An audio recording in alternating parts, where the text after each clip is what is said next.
হরিবল প্রণাম জানাই আমাদের পিতামাতার শ্রীযুগল চরণে, যাদের অশেষ করুণায় আজ আমরা এই প্রায় এসেছি।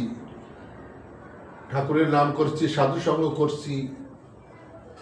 প্রণাম জানাই বাবা হরিচাঁদ, শান্তি মাতা, বাবা গুরুচাঁদ, মাতা সত্যবামার শ্রীযুগল চরণে।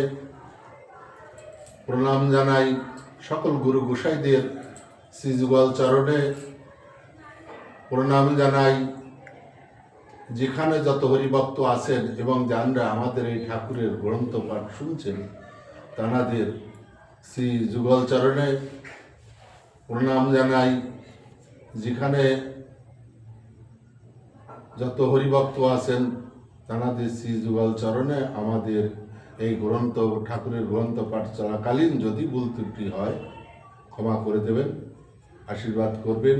আমরা যতদিন বেঁচে থাকি যেন সঠিকভাবে ঠাকুরের নাম করতে পারি। জয় হরিবল। হরিবল। শ্রী শ্রী হরিলামৃত। ভূত তাড়ানো চলে গোস্বামী হীরামনের উপর অত্যাচার, 122 পৃষ্ঠা।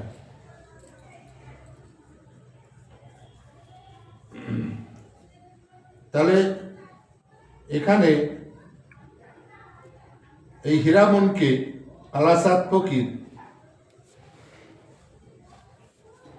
7 দিন যন্ত্রণা দিল, অসহ্য যন্ত্রণা। আঙ্গুলের ভিতর গোজ মারল, এই 2 কর একসঙ্গে বেঁধে। খেজুরির কাটা এনে নখের ভিতর দিয়ে ঢুকিয়ে দিল।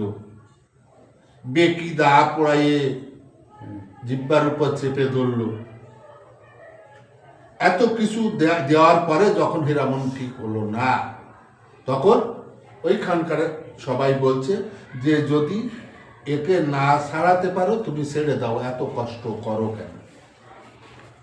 তখন ওজা বলছে তোমরাই বোঝো না, এই কষ্ট ওর না, ওকে যে ধরেছে তার। আমি এই যত কষ্ট দিচ্ছি, সাজা দিচ্ছি, ওর লাগতেছে না, ওকে যে ধরেছে তার লাগতেছে। কথাটা ঠিক বলেছে, কারণ ওরে ধরেছে তো ঠাকুর, আর ও ধরেছে ঠাকুর রে।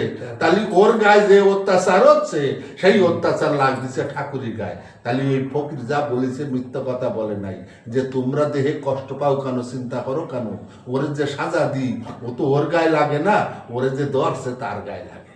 ঠিক কইছে না?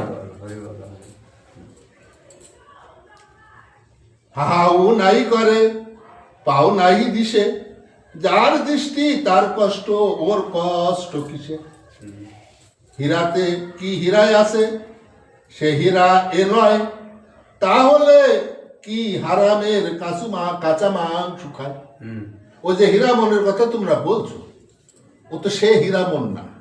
যদি সেই হীরামন হতো তাহলে ওই কাঁচা মাংস কি করে খেত? তা কাঁচা মাংস খাইছে কি করে? ওই কালাসাদ ফকির যখন বলিছে যে ওরে হারাম খাওয়াবো, তা কালাসাদ ফকির ও তো মুসলিম ধর্ম নেছে, তাই কশ্যপ টশ্যপর কাছে হারাম, ঠিক আছে, তাই বলছে হারাম খাওয়াবো। আর হীরামন ভাবছে আমার রাম খাওয়াবে, আনন্দে খাইছে। আর এখানে কালাসাদ ফকির বলছে ও তোমাদের সেই হীরামন না, যদি সেই হীরামন থাকতো তাহলে এই কাঁচা মাংস খেত না।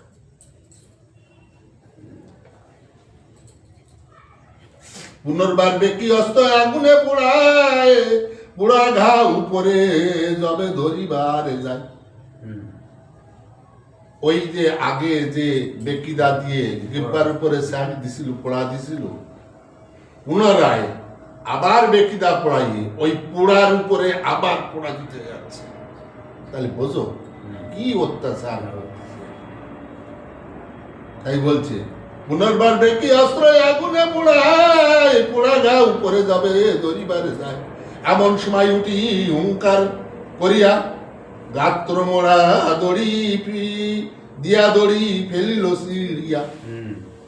ওকে যে রশি টসি দিয়ে বেঁধেছিল, ওই যখন ওই পোড়া ঘাড় উপরে আবার পোড়াতে গেছে, গাত্র মোড়া দিয়ে দড়ি মড়ি সব ছিঁড়ে ফেলাইতেছে, বুঝছো?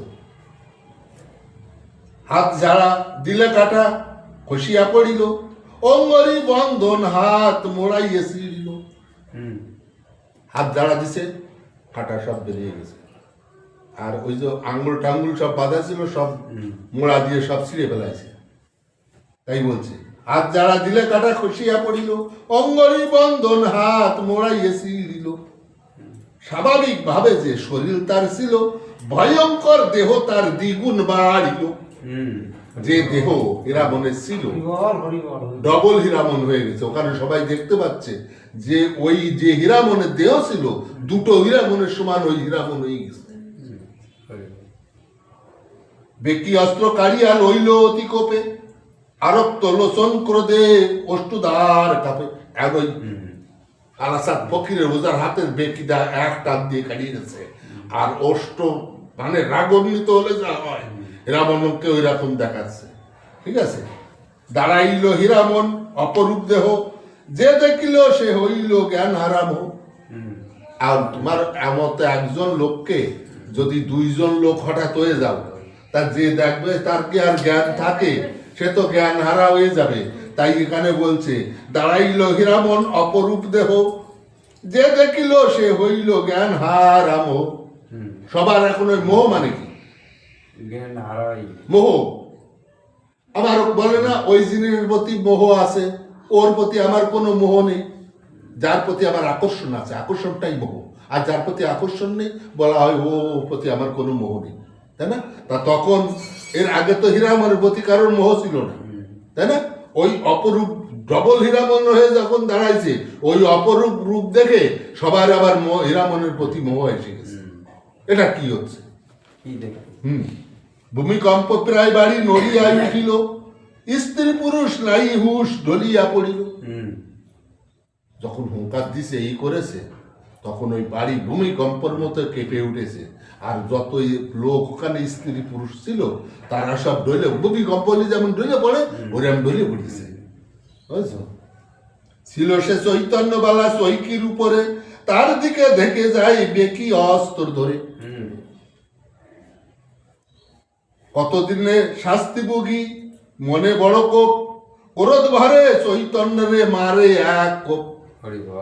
এই চৈতন্য বালা হচ্ছে কাকা। এখন এই যে ওজা এনে শাস্তি দেওয়ার মূল লোক হচ্ছে চৈতন্য বালা। তাহলে এতদিন ভুগেছে, ভুগে ওই বেকিটা ফকিরে পরে দেখবে, আগে চৈতন্য বালারে দেখে নি। ওই চৈতন্য বালার পরে ওই বেকিদা দিয়ে যে ঝাড়িয়ে দিছে এক কোপ। বুঝছো? সে কোপ লাগিল গিয়া চালের উপরে, চাল কাটি থাম্বা কাটি লাগে তার শিরে। যে কোপ লেগেছে চালের উপরে যে লাগে, চাল কেটেছে, আর ওই যে থাম্বা যেটা পিলার, পিলার কেটেছে, তারই পরে চৈতন্য বালার মাথায় লেগেছে। বুঝেছো? তাই বলছি সে কোপ লাগিল গিয়া চালের উপরে, চাল কাটি থাম্বা কাটি লাগে তার শিরে। চাচাইয়ে চৈতন্য বালা বলে রক্ষা করে কে বা, রাখো রে রাখো রে ওরে কালাসাদ বাবা। এখন ওই চৈতন্য বালা ওই কোপ খাইয়ে এখন কয় আমারে কে রক্ষা করে, কে রক্ষা করে? হ্যাঁ, ও কালাসাদ বাবা তুমি আমারে বাঁচাও। মানে ওই পক্ষে দিয়ে কয়। ঠিক আছে, কিয়ং দংশ কোপ লাগে চৈতন্যের শিরে, রক্ত বয় মোহ যায় বাক্য নাই ঈশ্বরে। কিছুটা কোপ লেগেছে, তাতে রক্ত বয়, কিন্তু মুখ দিয়ে আর বাক্য বেরোয় না।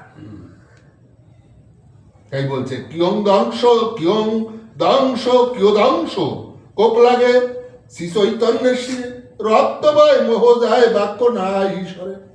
মোহপ্রাপ্ত ফকির সে চৈতন্য পাইল, বাবার শাসারে বলে শাসাইয়ে দৌড়ল। এইবার ওই ভাব কীর্তি দেখে ওই একটা হীরামন, দুটো হীরামন, আর ওই চৈতন্য বালার কোপ, আর ওই যখন গাত্র জ্বালা দিয়ে উঠেছে তখন ওইখানে ভূমিকম্প হয়ে লোক সব ঢলে পড়েছে। ওই দেহে ওই কালাসাদ ফকিরের মোহ কাটিয়ে গেছে যে আমার ওজাগিরি আজকে ছাড়াবে কোন। হ্যাঁ, আমি কোথায় আইছি? ঠিক আছে, এখানে কি করছে? মোহপ্রাপ্ত ফকির সে চৈতন্য পাইল। এত সময় মোহ, আমার প্রতি আমার মোহ, আমিও এত বড় ফকির, আমার ঘরে উস্তাদি, তোরে আমি সুজা করবই। তাহলে ওই যে সাজাগুলো দিছে তাই না? ওইগুলো এখন ওর মোহ আইছে আমি কারে খেডা কি করতেছি ওই দেহে ও আন বলতেছে বাবা রে সাসা রে বলে সাসাইয়ে দৌড়চ্ছে আমার কিডা কোয়ানা আছে বাস ঠিক আছে ফকিরের প্রতি পরে হইল ধাবমান ফেলিয়া মারিল সেই বেকি অস্ত্র খান হরিবল হরিবল জয় হরি বল হরিবল আজকে এই পর্যন্ত হরিবল